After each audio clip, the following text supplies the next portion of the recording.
Tidy by Emily Gravett.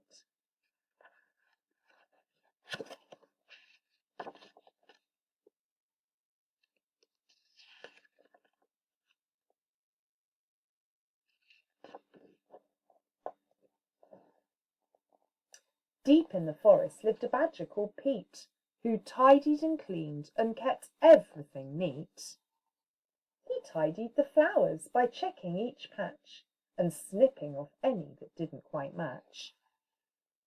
He tidied the fox by grooming his fur. He untangled each knot, each twig and each spur. He tidied the birds from the big to the small by brushing their beaks and then bathing them all.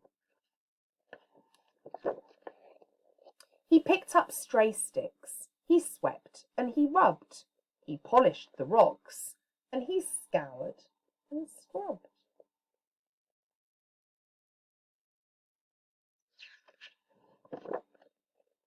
So, when a leaf fell, well,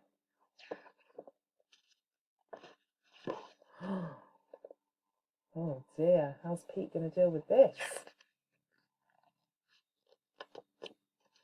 Pete tidied up. But still he wasn't happy. Now the trees looked bare and scrappy. And so, to make it all look neat, Pete undertook a mighty feat. He dug up every single tree. But then it rained. There was a flood.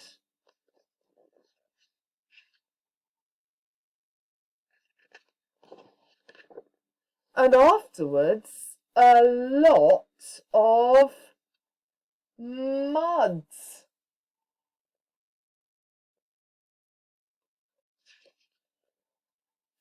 Pete called in the diggers, he called in the mixers, he called in the concrete, the rakes and the fixers.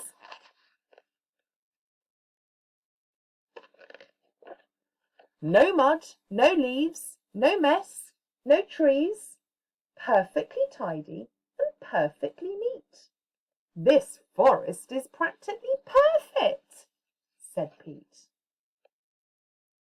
Gosh, where's the forest gone, everybody? There's just a lot of concrete. I can't see any trees, can you? I'm hungry, he thought. I deserve a treat. So he hunted around for something to eat. But the beetles and worms that he usually found were under the concrete, deep in the ground. And so Pete decided to go home instead. If he couldn't have dinner, he'd go straight to bed. But when he arrived and took out his key, there wasn't a door where there used to be. This doorway is supposed to be just there. Look, he's concreted it all up. Later that night, Pete tossed and he turned. His belly was empty, it rumbled and churned. As he lay in his mixer, wide awake, he started to think, I have made a mistake. So,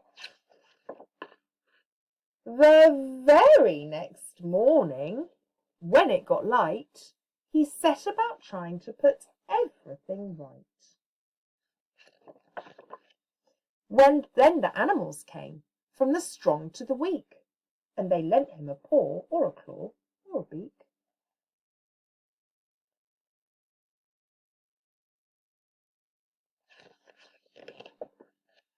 They put everything back as it always had been, but maybe less ordered and not quite as clean.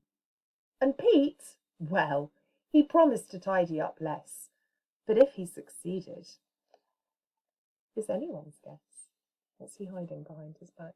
Oh, I see a brush and some cleaning spray. Fox looks happy now he's filthy again though, doesn't he?